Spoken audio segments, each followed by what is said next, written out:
Ça dit qu'aujourd'hui nous parlons de la divinité de Guy-Émile Houphouët-Sétikwabo. Est-elle assimilée? Parce que l'assimilation nous concerne nous les frères et sœurs. Est-elle assimilée par nous autres? Et pour ceux qui ne sont pas dans notre association, comment cette divinité est-elle interprétée? Et c'est ce qui fait la problématique du moment.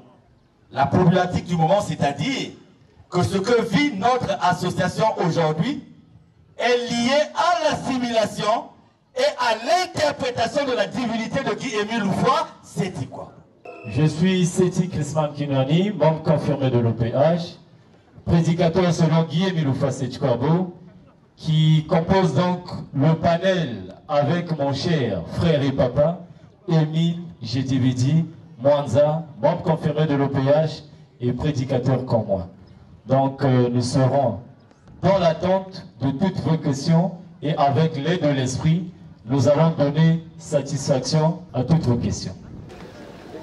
Monsieur Chamikungi, pourquoi tant de débats autour de la mort de Guy-Émile Houphouët-Sétikwabo?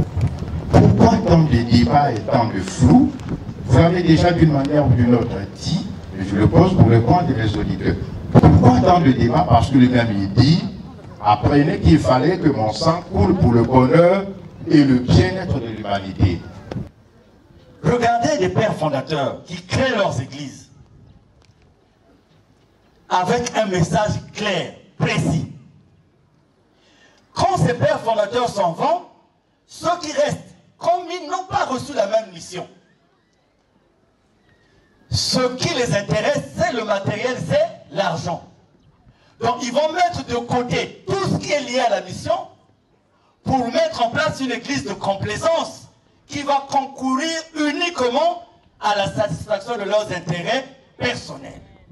C'est là où nous avons des grands hommes de Dieu africains aujourd'hui dont la doctrine n'est plus enseignée parce que ceux qui sont restés savent que s'ils continuent avec la doctrine, ils seront en porte-à-faux avec d'autres personnes et ils perdront leur accréditation au niveau de ces personnes.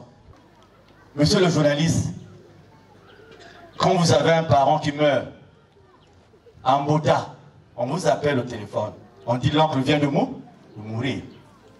Qu'est-ce que vous faites? Si c'est votre parent proche, vous allez au lieu de la veille, n'est-ce pas? Et vous commencez à établir ce qu'il faut. Maintenant, c'est le système des pancartes. Vous mettez les pancartes.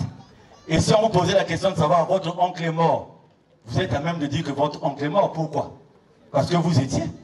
Et que vous êtes en train de gérer la veille. Après, vous irez à l'enterrement. C'est pas ça. Mais pourquoi vous allez accepter une mort que vous n'avez pas vue? C'est pour ça que nous sommes arrivés à une formule qui arrange tout le monde. L'absence physique. Parce que la mort, nous, on ne l'a pas vue. Nous avons voulu élucider, et c'est là le grand problème. Vous savez, les frères et sœurs qui sont là, c'est des citoyens comme tout le monde, de différentes régions de ce pays. Ils ont maintenant des doutes sur une certaine façon de faire. Parce que on parle d'un trafic, d'un recel de cadavres. Aucune action n'est faite pour demander à ces gens-là, qu'est-ce que vous avez fait exactement? Mais l'acharnement nous conduit à quoi? Premièrement, à une perturbation. Donc, nos feuilles de route ne peuvent pas être suivies de façon concrète, parce qu'au moment où il faut travailler, nous avons 28 procédures judiciaires sur la même affaire dans le même pays. 28. Nous avons 75 interpellations dans les administrations. Tout le temps en voyage. Mais ça, c'est pas tant le problème. C'est que ça demande de l'argent. En termes de millions, tous les millions dépensés, si nous les avions dépensés pour le but de l'association, nous ne serions pas là. Donc, la première conséquence de cet acharnement, c'est qu'il y a un ralentissement des activités de notre association. Vous avez vu comment nous étions partis? Ce que le peu que nous avons fait qui donne notre visibilité. L'acharnement sur la divinité. C'est l'interprétation que le commun de mortels a de ce combat. Ils se disent, mais comment eux qui prétendent être de l'amour parlent d'un Dieu qui est avec eux? Mais si Dieu est avec eux et qu'il leur recommande l'amour, comment ils sont en conflit? Donc le message que nous voulons donner ne passe pas.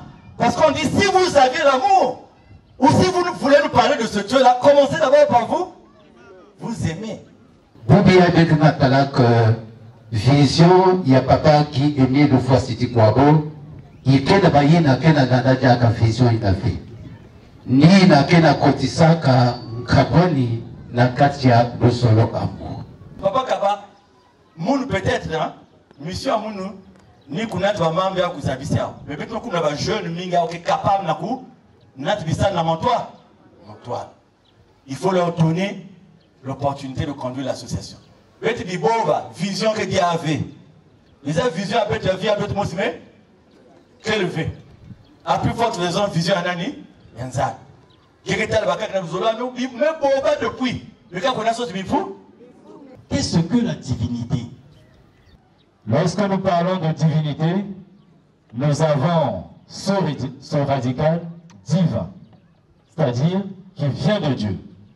Donc, parler de la divinité de Guy Lufa Setchkwabo vient à démontrer que Lufa Setchkwabo Guy est Dieu, pour ne pas dire un être divin.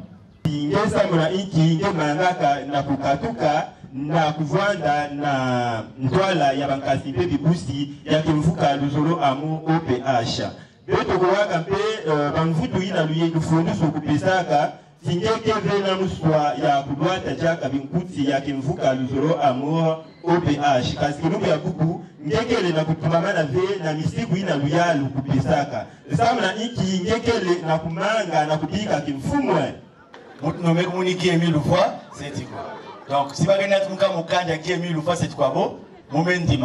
oui, moi je suis respectueux de la loi. Donc, l'Ouyal aussi qui a une méthode. Si l'Ouyal met ça de décision, il y a aussi une méthode ça fait faire des recours. Donc, si vous avez un petit bandit, vous mettez ça l'appel et vous mettez ça le requête pour faire sur soi. Donc, tant que ces procédures courent, je suis encore là.